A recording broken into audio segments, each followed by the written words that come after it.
Hello बच्चों, welcome to my YouTube channel. Today we discuss about class 12 chemistry syllabus. आज बेटा इस video में हम पूरा जानेंगे कि क्लास 12 केमिस्ट्री में आपको क्या पढ़ना है सिलेबस में और क्या नहीं पढ़ना है। जो आपको नहीं पढ़ना है वो मैं नहीं बताऊंगा, जो पढ़ना है ओनली वही मैं डिस्कस आपसे करूँगा। इस साल जो बच्चे 12th में हैं उनके लिए ये वीडियो बहुत यूज़फुल होने वाली है। वीडियो को देखने के पहले सभी बच्चे शेयर कर दें और चैनल को सब्सक्राइब कर लें और बेल आइकन को प्रेस कर लें। चलिए मैं आगे बढ़ता हूँ वीडियो में। आपको first of all we discuss कि जो आप बोर्ड एग्जाम देंगे केमिस्ट्री का, वो आपका 70 मार्क्स का होगा, थ्योरी पोर्शन। और बाकी का जो प्रैक्टिकल्स रहेगा आपका, वो आपका 30 मार्क्स का होगा। और वो 30 मार्क्स का प्रैक्टिकल्स आपका स्कूल में ही होगा और उसके आपके मार्क्स स्कूल वाले ही बोर्ड को सेंड करते हैं और जो आपके फिर आपको रिपोर्ट कार्ड में आपको ऐड होके दिखाई पड़ते हैं। उसमें आपके प्रैक्टिकल अलग दिखते हैं और थ्योरी मार्क्स अलग मिलते हैं। आपको मेहनत जो करनी है वो आपको करनी है थ्योरी मार्क्स पर। 70 मार्क्स का फोकस करना है आपको। 70 मार्क्स में ही आपको जितना ज़्यादा आप खूब सारा और खूब मेहनत से आप मेहनत करेंगे, आप इसमें ही अच्छे से निखार पाएंगे और इसमें अच्छे से आप हार्डवर्क करके अच्छे मार्क्स ला सकते हैं और इन मार्क्स से ही आपकी स्कोरिंग राइज करेगी। चलिए देखते हैं। पहला जो आपका चैप्टर होगा वो आपका सॉल्यूशन है और ये चैप्टर आपका 7 मार्क्स का आएगा। मैं विथ वेटेज बता रहा हूँ, इसको आप राइट डाउन भी कर सकते हो और वीडियो को आप वीडियो का वो भी ले सकते हैं, आप page by page screenshot. Second chapter जो आपका होगा वो इलेक्ट्रोकेमिस्ट्री होगा। थर्ड चैप्टर जो आपको पढ़ना रहेगा वो आपको केमिकल काइनेटिक जो आपका 7 मार्क्स का रहेगा। और D block and F block elements का जो चैप्टर होगा आपका 4th चैप्टर, वो आपका 7 मार्क्स का होगा। And 5th chapter coordinate compound 7 marks का। 6th chapter halo alkane and hello arenes in 6 marks. In 7th chapter alcohol, phenol and ether have 6 marks. Then 8th chapter aldehyde, ketone and carboxylic acid and 8 marks. Then amine 9th chapter have 6 marks. And last one chapter 10th chapter biomolecule have 7 marks.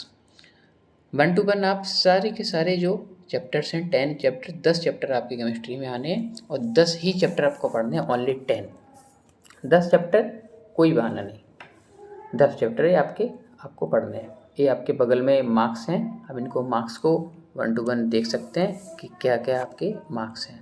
Solution में 7 marks, electrochemistry का 9 marks का आएगा।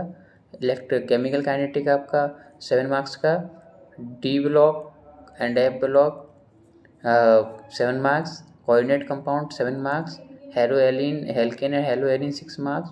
Alcohol, phenol, ether 6 marks. And aldehyde, ketone, carboxylic acid 8 marks. Amine 6 marks.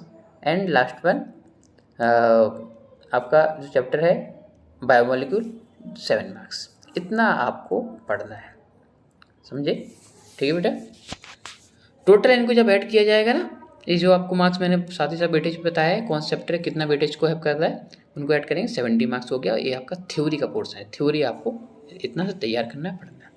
अब आप देख लीजिए इन जो chapters में जो आपके साथ ही साथ यहाँ पीरियड भी जो आपके राइट डाउन है, ये नंबर ऑफ पीरियड के सॉल्यूशंस आपका 10 पीरियड में खत्म होगा। ये चैप्टर 10 पीरियड का चैप्टर है और 7 मार्क्स का है। ये आपको दिया है पीरियड्स, इनसे नहीं आपको मतलब है, वो आपको डिपेंड करता है आपकी क्या कैपेबिलिटी है, आप कितने देर में कितना समय पढ़ पाते हैं। फाइनली आपको कंप्लीट होना चाहिए बस। देन इसके बाद देखें सॉल्यूशन में इंटरनली कौन कौन से टॉपिक्स आते हैं। टाइप्स ऑफ सॉल्यूशंस, कितने टाइप्स के सॉल्यूशंस होते हैं। Expression, concentration of solution, liquid, solid in liquid, solubility of gas in liquid, solid solution, route law, colligative property, lowering, RLBP, elevation, boiling point, EBP, depression, freezing point, DFP, osmotic pressure, determination of molecular masses having colligative property, abnormal molecular and point of factor। ये topics आपको 1 to 1 पढ़ने हैं। इन चैप्टरों के अंदर जो भी आपके topics हैं, टॉपिक्स को आप देख सकते हैं और मैं बड़े स्लोली से स्क्रॉल डाउन कर रहा हूँ। आप इनको क्या कर सकते हैं, स्क्रीनशॉट भी ले सकते हैं टॉपिक्स का। और इनको मैच करते जाएं कि आपने क्या पढ़ लिया अपना, आप जो भी लोकल पढ़ रहे हैं वहाँ पे क्या नहीं पढ़ा आपने, जो नहीं पढ़ा आप टीचर को इंडिकेट कराएं, सर ये और है सिलेबस में, इसको और पढ़ाना है आपको। इलेक्ट्रोकेमिस्ट्री में redox reactions, EMF of cell, standard electrode potential, इस सब चैप्टर्स आपके, ये सब टॉपिक्स आपके इलेक्ट्रोकेमिस्ट्री में आएंगे। Chemical kinetic, rate of reactions, इस सब average and instantaneous, instantaneous factor affecting rate of reactions, concentration, temperature, catalyst, ये सब आपको केमिकल काइनेटिक में। एंड डी ब्लॉक आ जाता है आपका, डी ब्लॉक में लैंथेनॉइड स्टेरिड एंड एक्टिनॉइड स्टोरेज, और आपको ट्रांजिशन मेटल्स के बीच में ये सब पढ़ना है। एफ ब्लॉक पे, डी ब्लॉक में आपके ट्रांजिशन मेटल, तो एफ ब्लॉक में आपके लैंथेनॉइड एक्टिनॉइड स्टोरेज, जो आपको पीरियोडिक टेबल में सबसे नीचे बॉटम में दिखाई पड़ते हैं।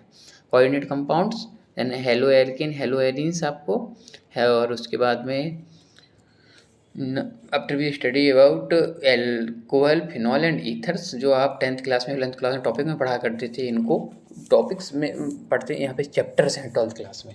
एल्कोहल अलग पढ़ना है, फिनॉल अलग पढ़ना है, ईथर अलग पढ़ना है। एल्कोहल का nomenclature, preparation, physical and chemical property of degrees वगैरह, और आपको मैकेनिज्म, डिहाइड्रेशन, ये सब सेम फिनॉल में भी, इन सिमिलर ईथर में भी। इसके बाद आता है आपका aldehyde, ketone and carboxylic acid. Aldehyde और कीटोन में भी वही सेम आपको nomenclature, preparations, physical chemical properties, nucleophilic additions, ये सब आपको हम अपने क्लास में ऑफलाइन भी पढ़ा रहा हूँ, और साथ ही साथ ऑनलाइन भी इनको आपको पढ़ाऊँगा। 1 to 1 वीडियो आपको अपलोड की जाएंगी, आप वहाँ से पढ़ सकते हैं बट डिटेल्ड में। ठीक है बेटा। देन इसके बाद आपका आता है अमाइन। अमाइन में वही आपका NH2 के बारे में पूरा ये चैप्टर है। Biomolecule, carbohydrate, protein and vitamin and nucleic acid, DNA, RNA, इनके बारे में। इसके बाद आता है लास्ट में आपका प्रैक्टिकल। प्रैक्टिकल में जो आपको पढ़ना है, प्रैक्टिकल में जो आपको देखना है, वो प्रैक्टिकल आपका 30 मार्क्स का होने वाला है। और 30 मार्क्स का प्रैक्टिकल आपका जो होगा, वो आपका 30 मार्क्स का प्रैक्टिकल जो आपको बोर्ड में जो आपका जाएगा, जो उसके आपके नंबर ऐड होंगे, उसमें देखें क्या है। पहले वॉल्यूमेट्रिक एनालिसिस 8 मार्क्स का, साल्ट एनालिसिस प्रैक्टिकल्स होंगे आपके लैब में, स्कूल लैब्स में। कंटेंट बेस्ड एक्सपेरिमेंट, जो एक्सपेरिमेंट है आपको वहाँ पे, जो भी कंटेंट बेस्ड एक्सपेरिमेंट, वो प्रोजेक्ट पर जो आपने प्रोजेक्ट बनाया। एंड क्लास रिकॉर्ड एंड बायबा, जो आपसे वो मैनुअली पूछेंगे, 1 to 1 आपसे बच्चों से बायबा होगा वो। 30 मार्क्स से 70, वो 30 + 70 100, ये सारे के सारे आपके आएंगे। इतना आपको पढ़ना है। चैनल को बेटा सब्सक्राइब कर दें, और चैनल को लाइक करें और शेयर करें, और अपने दोस्तों को इस सिलेबस के बारे में बताएं कि यहाँ से आप डिटेल्ड सिलेबस को पढ़ सकते हैं, जान सकते हैं, और तब जाके आप अपने उनको कंटिन्यू करें, सिलेबस को पढ़ना कंटिन्यू करें। ये 12th क्लास का सिलेबस आपका 2 बुक में है, वॉल्यूम 1 और वॉल्यूम 2 NCERT में भी आपका रहेगा। आप देख लीजिएंगे अकॉर्डिंग टू ये रेफरेंस, जो भी आपने रेफरेंस बुक खरीदी हुई है, उसमें भी आपके चैप्टर्स मिलेंगे, क्वेश्चंस मिलेंगे। आपको इन चैप्टर को डिटेल में पढ़ना है। 12th एक बार आती है बेटा, और एक बार आके और बहुत कुछ बच्चों को उस क्लास में पढ़ना होता है, और बहुत अच्छे से आप निकालेंगे तो आपको अपने ऊपर ही गर्व होगा। अदरवाइज़ बच्चे पढ़ते हैं, एवरेज पढ़ते हैं, एवरेज नहीं पढ़ना है, बहुत हार्ड वर्क करना है। 1 ही साल है बस, 1 साल पढ़ना, दम लगा के पढ़ना है, पूरा मेहनत लगा दो, पूरी दम झोंक दो, जितनी भी दम है, फिर देखो आप रिजल्ट कितना ज़बरदस्त रिजल्ट बनता है। ठीक है बेटा। ये 10 चैप्टर्स हैं, इन 10 चैप्टर्स को आप इंडिकेट कर सकते हैं। इस 10 चैप्टर्स आपके 70 मार्क्स के आएंगे थ्योरी में, और इन्हीं में से आपको कोई ना कोई प्रैक्टिकल्स वर्क भी दे दिया जाएगा, प्रोजेक्ट वर्क भी दे दिया जाएगा। टॉपिक इन्हीं में से वो बना के आपको स्कूल टीचर को बताना है, स्कूल टीचर दिखाना है। थोड़ा स्कूल टीचर्स की नज़र में भी इमेज ठीक ठाक होना ज़रूरी है। ओके बेटा, आई होप आपको पूरा सिलेबस समझ आया होगा, आपको ये समझ आ गया होगा कौन कौन से चैप्टर्स पढ़ने, कौन नहीं पढ़ने। जो आपको इसमें दिख रहे हैं वीडियो में, वही चैप्टर आपको पढ़ने हैं। अदरवाइज जो चैप्टर नहीं दिख रहे हैं, वो चैप्टर आपको नहीं पढ़ने हैं। हालांकि कोई बच्चे का पुरानी बुक्स होती हैं, उसमें कोई सॉलिड स्टेट है, कोई वो चैप्टर है, वो सब नहीं है बेटा इसमें, इस बार नहीं है। यही है सिलेबस आपका, फाइनल सिलेबस आपका यही है। देख सकते हैं आप 2024-25 का सिलेबस है, आपको यही पढ़ना है, इसके अलावा कुछ नहीं पढ़ना है। ठीक है, ये देखो, ठीक 70 मार्क्स का है। 3 घंटे का समय रहता है एग्ज़ाम में, 3 घंटे में आपको इसको करना रहता है एग्ज़ाम को। ठीक है बेटा, आई होप समझ आया होगा बेटा सिलेबस आपको। Thank you.